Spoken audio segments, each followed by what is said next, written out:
Mus'ab bin Umair, salah seorang sahabat Muhammad. Alangkah baiknya bila kita memulai kisah ini dengan bantu channel ini dengan cara like, comment, subscribe. Mus'ab bin Umair adalah seorang remaja Quraisy terkemuka, paling tampan, penuh dengan jiwa dan semangat muda, sejarawan dan ahli. Riwayat menjelaskan masa mudanya dengan ungkapan, seorang penduduk Mekkah yang mempunyai nama paling harum. Dia lahir dan dibesarkan dalam kesenangan, serta tumbuh dalam lingkungannya. Mungkin tidak seorang pun di antara anak-anak muda Mekkah yang beruntung dimanjakan oleh kedua orang tuanya sedemikian rupa sebagaimana Mus'ab bin Umair.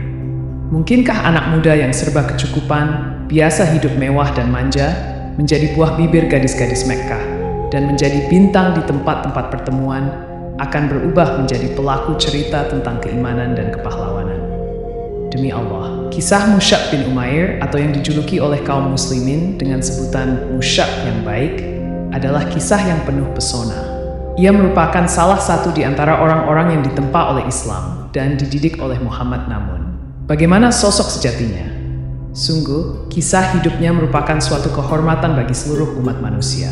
Suatu hari, anak muda ini mendengar tentang Muhammad Al-Amin yang mulai menjadi perhatian bagi penduduk Mekkah, bahwa Muhammad menyatakan dirinya telah diutus oleh Allah sebagai pembawa berita gembira dan pemberi peringatan, sebagai penyeru yang mengajak umat beribadah kepada Allah yang Maha Esa. Saat siang dan malam, perhatian penduduk Mekkah tidak lepas dari berita itu. Ketika yang ada hanya perbincangan tentang Rasulullah dan agama yang dibawanya, anak muda yang manja ini paling banyak mendengar berita itu. Meskipun usianya masih belia, ia menjadi bunga di setiap tempat pertemuan dan perkumpulan. Setiap pertemuan apapun, mereka selalu berharap Mus'ab hadir di dalamnya. Penampilannya yang anggun dan otaknya yang cerdas merupakan keistimewaan Ibnu Umair, yang mampu membuka semua hati dan pintu. Mus'ab telah mendengar bahwa Rasulullah bersama pengikutnya sering mengadakan pertemuan di suatu tempat yang jauh dari gangguan dan ancaman orang-orang Quraisy. Pertemuan itu dilaksanakan di Bukit Syafa, di rumah Al-Arkam bin Abul Al-Arkam.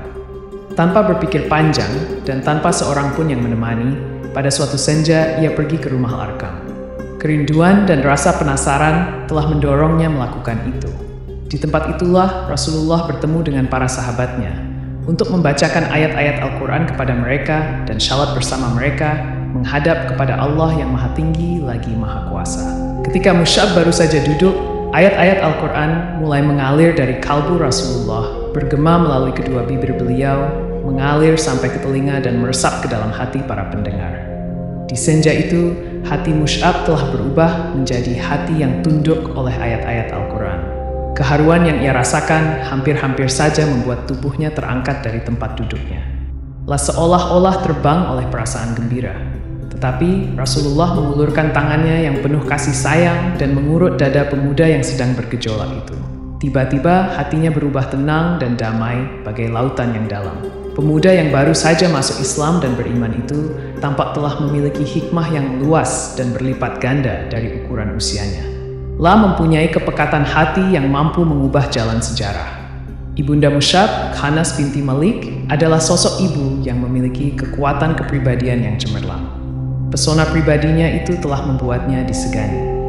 Setelah memeluk Islam, tidak ada sosok yang paling membuat Mus'ab khawatir dan takut di muka bumi ini selain ibundanya. Seandainya Mekkah dengan segala patung, tokoh-tokoh terhormat dan padang pasirnya membentuk sebuah formasi yang mengepung dan memusuhinya, Mus'ab akan menganggap itu bukanlah musuh yang berat saat itu. Tetapi, bila musuh itu adalah ibunya, inilah kekhawatiran yang membuatnya gelisah. Dia berpikir cepat dan memutuskan untuk menyembunyikan keislamannya, kecuali jika Allah berkehendak ia ingin. Tetapi, ia tetap bolak-balik ke Darul Al-Arkam dan bermajelis bersama Rasulullah. Dia benar-benar merasa tentram dengan menjadi orang yang beriman dan tetap berupaya menghindari kemurkaan ibunya, yang sampai saat itu tidak tahu sama sekali cerita tentang keislamannya. Hanya saja di Mekkah tiada rahasia yang tersembunyi. Mata dan telinga orang-orang Quraisy ada di setiap tempat mengikuti setiap langkah dan menyusuri setiap jejak. Utsman bin Talha melihat Mus'ab ketika memasuki rumah Al-Arkam secara diam-diam. Kali ia ingin, Utsman melihatnya syalat seperti yang dilakukan oleh Muhammad, pun segera menemui ibu Mus'ab dan melaporkan berita yang dijamin kebenarannya. Musyab berdiri di hadapan ibu dan keluarganya, serta para pembesar Mekkah yang berkumpul di rumahnya. Dengan hati yang benar-benar yakin dan mantap, Musyab membacakan ayat-ayat Al-Quran yang disampaikan oleh Rasulullah untuk mencuci hati nurani mereka, mengisinya dengan hikmah dan kemuliaan, kejujuran dan ketakwaan. Ketika sang ibu hendak membungkam mulut putranya dengan tamparan keras, tangan yang terayun bagai anak panah itu tiba-tiba lunglai dan jatuh terkulai di hadapan cahaya yang membuat wajah yang telah berseri cemerlang itu kian berwibawa dan tenang. Kewibawaannya telah menimbulkan penghormatan dan ketenangannya menumbuhkan kepercayaan. Sebagai seorang ibu, Ibunda Musyab tidak tega memukul dan menyakiti putranya. Tetapi pengaruh berhala-berhala terhadap dirinya membuat dirinya harus bertindak dengan cara lain. Lama membawa putranya itu ke ruang yang terisolir di dalam rumahnya, lalu mengurungnya di dalam ruangan itu dan ditutup rapat-rapat. Musyab tinggal dalam kurungan itu sekian lama hingga beberapa orang di antara kaum muslimin hijrah ke Habasyah. Mendengar berita hijrah ini, Musyab pun mencari muslihat dan berhasil mengelabui ibu dan penjaga-penjaganya. Lalu hijrah ke Habasyah dengan penuh ketaatan. Lalu tinggal di sana bersama saudara-saudaranya kaum muhajirin, lalu pulang ke Mekkah. Kemudian ia pergi lagi untuk hijrah kedua bersama para sahabat atas titah Rasulullah dan karena taat kepada beliau. Tetapi di Habasyah maupun di Mekkah tidak ada bedanya bagi Musyab. Ujian dan penderitaan yang harus dihadapi Musyab kian meningkat, tanpa kenal waktu dan tempat. Musyab telah berhasil membentuk pola kehidupannya dengan format baru sesuai dengan yang dicontohkan oleh sosok pilihan Muhammad. Dia kini telah sampai pada keyakinan bahwa hidupnya sudah sepantasnya dipersembahkan untuk penciptanya yang maha tinggi, Rabb-nya yang maha agung. Suatu hari ia muncul di hadapan beberapa kaum muslimin yang sedang duduk di sekeliling Rasulullah. Saat memandang Musyab, mereka semua menundukkan kepala dan merasa prihatin. Beberapa orang di antara mereka berlinang air mata karena terharu. Hal itu karena mereka melihat Musyab memakai jubah usang yang penuh dengan tambalan. Mereka teringat penampilannya sebelum masuk Islam ketika pakaiannya bagaikan bunga-bunga di taman hijau yang terawat dan menyebarkan bau yang wangi. Rasulullah sendiri menatapnya dengan pandangan yang bijaksana. Pandangan yang penuh rasa syukur dan kasih sayang. Kedua bibir beliau menyunggingkan senyuman mulia, seraya bersabda, "Aku telah mengetahui Musyab ini sebelumnya. Tidak ada pemuda Mekkah yang lebih dimanja oleh orang tuanya seperti dirinya." Kemudian ia meninggalkan itu semua karena cinta kepada Allah dan Rasul-Nya. Sejak ibunya merasa putus asa untuk mengembalikan Musyab kepada agama yang lama, segala fasilitas yang dahulu dinikmatinya dihentikan. Bahkan, ibunya tidak sudi nasinya dimakan orang yang telah mengingkari berhala. Sang ibu tega membiarkannya menanggung derita kemurkaannya, walau itu adalah anak kandungnya sendiri. Akhir pertemuan Musyab dengan ibunya adalah ketika perempuan itu hendak mengurungnya kembali setelah ia pulang dari Habasyah. La pun bersumpah dan menyatakan tekadnya untuk membunuh orang-orang yang membantu melaksanakan rencananya. Karena sang ibu telah mengetahui kebulatan tekad putranya yang tidak bisa ditawar lagi, tidak ada jalan iain baginya kecuali melepasnya dengan cucuran air mata. Sementara Musyab pun tidak kuasa menahan tangis. Perpisahan itu menggambarkan kepada kita kegigihan yang luar biasa dari pihak ibu dalam kekafiran. Sebaliknya, kebulatan tekad sangat kuat dari pihak anak dalam mempertahankan keimanan. Sang ibu mengusirnya dari rumah. Dia berkata, "Pergilah sesuka hatimu. Aku bukan ibumu lagi." Musyab menghampiri ibunya seraya berkata, "Wahai bunda, saya ingin menyampaikan nasihat kepada bunda, dan Ananda merasa kasihan kepadamu. Saksikanlah bahwa tiada ilah yang berhak disembah selain Allah dan Muhammad adalah hamba dan utusannya." Ibunya menjawab dengan penuh emosi dan kesal, "Demi bintang, sekali-kali ku takkan masuk ke dalam agamamu itu. Otakku bisa jadi rusak dan akalku akan melemah." Musyab kini meninggalkan kemewahan dan kesenangan yang dinikmatinya selama ini dan memilih hidup miskin dan sengsara. Pemuda berpenampilan mewah dan wangi itu kini telah menjadi seorang melarat dengan pakaiannya yang kasar dan usang. Satu hari ia ada kalanya makan dan beberapa hari menderita lapar. Tetapi jiwanya yang telah dihiasi dengan akidah yang suci dan memancar oleh cahaya ilahi telah mengubah dirinya menjadi seorang manusia yang dihormati, penuh wibawa dan disegani. Suatu saat Rasulullah memilih Musyab untuk melakukan tugas yang paling agung saat itu. La menjadi utusan Rasulullah ke Madinah untuk mengajarkan agama kepada orang-orang Ansyar yang telah beriman dan berbayat kepada Rasulullah di Bukit Aqabah, mengajak orang-orang yang lain agar menganut agama Allah dan mempersiapkan Madinah untuk hijrah yang agung. Ketika itu sebenarnya masih banyak tokoh yang lebih tua di kalangan sahabat, lebih berpengaruh dan lebih dekat hubungan kekeluargaannya dengan Rasulullah daripada Musyab. Tetapi Rasulullah menjatuhkan pilihannya kepada Musyab yang baik.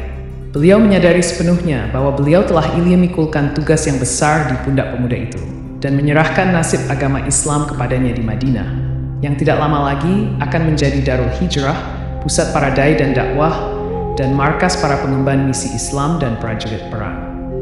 Musyab memikul amanat itu dengan bekal kearifan pikir dan kemuliaan akhlak yang dikaruniakan Allah kepadanya.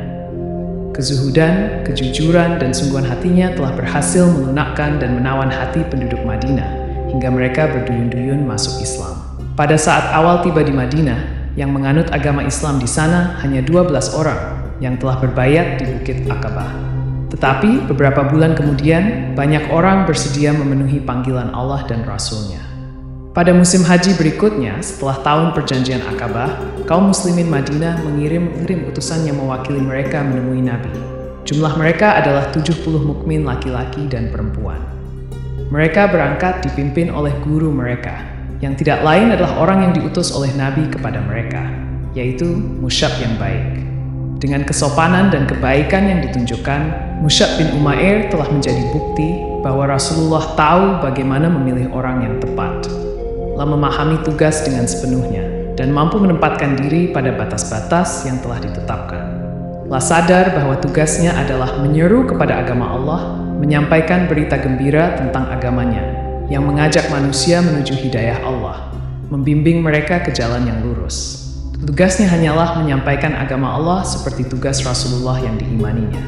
Di Madinah, Musyab tinggal sebagai tamu di rumah Asad bin Zurarah. La bersama Asad mengunjungi kabilah-kabilah, rumah-rumah, dan tempat pertemuan untuk membacakan ayat-ayat kitab suci Rabb-Nya yang telah ia ketahui. Mereka berdua menyampaikan kalimat Allah bahwa Allah adalah ilah yang Maha Esa secara hati-hati. Musyab pernah menghadapi beberapa peristiwa yang mengancam keselamatan diri dan sahabatnya, yang nyaris celaka jika tanpa kecerdasan akal dan kebesaran jiwanya. Suatu hari, ketika ia sedang memberikan petuah kepada orang-orang, tiba-tiba disergap oleh Usaid bin Al-Hudair, pemimpin kabilah Abdul Asihal di Madinah. Usaid menodong Musyab dengan belati yang terhunus. Dia sangat murka dan sakit hati menyaksikan Musyab yang datang untuk menyelewengkan kaumnya dari agama mereka, membujuk mereka agar meninggalkan Tuhan-Tuhan mereka, dan menceritakan Allah yang Maha Esa yang belum pernah mereka ketahui sebelum itu. Tuhan-Tuhan yang selama ini mereka kenal bisa dilihat dengan jelas terpajang di tempatnya. Dan bila seseorang berkepentingan, ia tahu di mana tempat Tuhannya. Dia bisa langsung menghadap Tuhannya untuk memaparkan kesulitan serta menyampaikan permohonan. Demikianlah yang tergambar dan terbayang dalam pikiran suku Abdul Asihal. Berbeda dengan Rabb Muhammad yang sedang didakwahkan oleh utusan yang datang kepada mereka itu, tiada seorang pun yang mengetahui tempatnya atau melihatnya. Saat kaum muslimin yang sedang duduk bersama Musyab melihat kedatangan Usaid bin Al-Hudair dengan membawa kemurkaan bagaikan api yang berkobar, mereka pun merasa khawatir. Tetapi Musyab yang baik tetap tenang, percaya diri, dan menunjukkan kegembiraan. Bagaikan singa hendak menerkam, Usaid berdiri di depan Musyab dan Asad bin Zurarah, seraya berkata, "Apa maksud kalian datang ke kampung kami? Apakah kalian hendak membodohi orang-orang yang lemah di antara kami? Tinggalkan segera tempat ini jika kalian tidak ingin mati." Bagaikan samudra yang tenang dan dalam, laksana cahaya fajar yang ceria dan damai, ketulusan hati, Musyab yang baik mampu menggerakkan lidahnya untuk mengeluarkan ucapan yang lembut. "Mengapa Anda tidak duduk dan mendengarkan dulu? Seandainya Anda menyukai, Anda dapat menerimanya. Sebaliknya, jika tidak, kami akan menghentikan apa yang Anda benci." Usaid adalah sosok yang berakal cerdas. Dalam hal ini, ia melihat bahwa Musyab mengajaknya berdialog dan meminta pertimbangan kepada hati nuraninya sendiri. La hanya dimohon bersedia mendengar, bukan lainnya. Jika ia menyetujui, ia akan membiarkan Musyab. Dan jika tidak, Musyab berjanji akan meninggalkan kampung dan penduduknya untuk mencari tempat dan masyarakat lain, dengan tidak merugikan orang lain ataupun dirugikan. Ketika itulah Usaid menjawab, "Sekarang aku insaf." Dia pun melemparkan belatinya ke tanah dan duduk mendengarkan. Ketika Musyab membacakan ayat-ayat Al-Quran dan menguraikan seruan yang dibawa oleh Muhammad bin Abdullah, X, dada Usaid mulai terbuka dan bercahaya, berdetak mengikuti naik turunnya suara, serta meresapi keindahannya. Belum selesai Musyab menyampaikan uraiannya, Usaid sudah berseru kepadanya dan orang-orang yang bersamanya, alangkah indah dan benarnya ucapan itu. Apakah yang harus dilakukan oleh orang yang hendak masuk agama ini? Mereka pun menjawabnya dengan suara tahlil yang menggemuruh bagai hendak mengguncangkan bumi. Kemudian Musyab berkata kepada Usaid, hendaklah ia menyucikan badan dan pakaiannya, serta bersaksi bahwa tiada ilah yang berhak diibadahi selain Allah. Setelah itu, Usaid meninggalkan mereka, kemudian kembali dengan rambut yang masih meneteskan air sisa bersuci.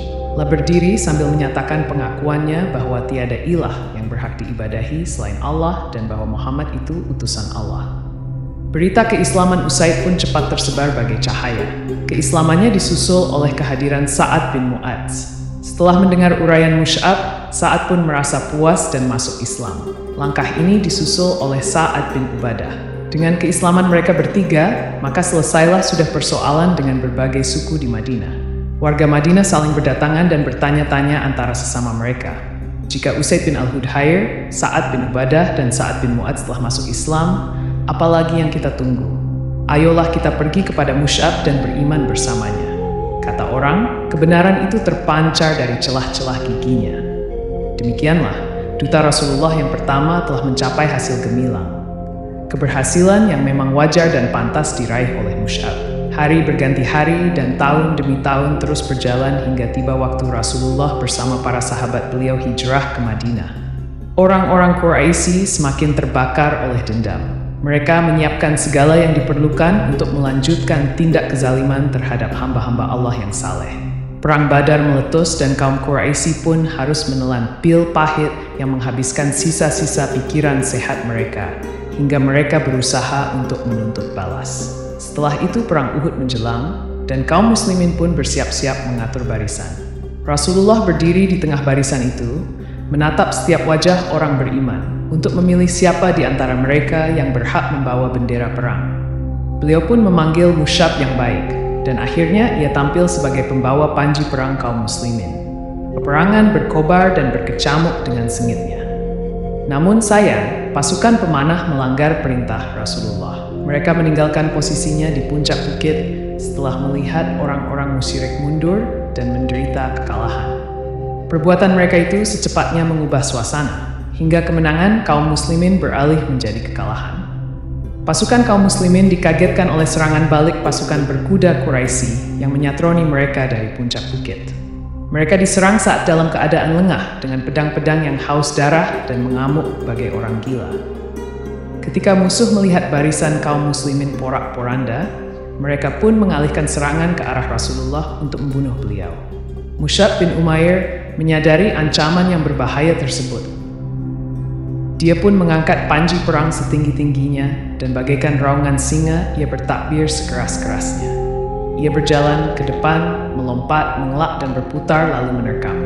Ia memfokuskan semua upaya untuk menarik perhatian musuh kepadanya dan melupakan Rasulullah. Ia bertahan sendirian bagaikan satuan pasukan. Sungguh, walaupun seorang diri, Musyab bertempur laksana pasukan tentara besar. Sebelah tangannya memegang bendera bagaikan tameng kesaktian, sedangkan yang sebelah lagi menebaskan pedang dengan matanya yang tajam.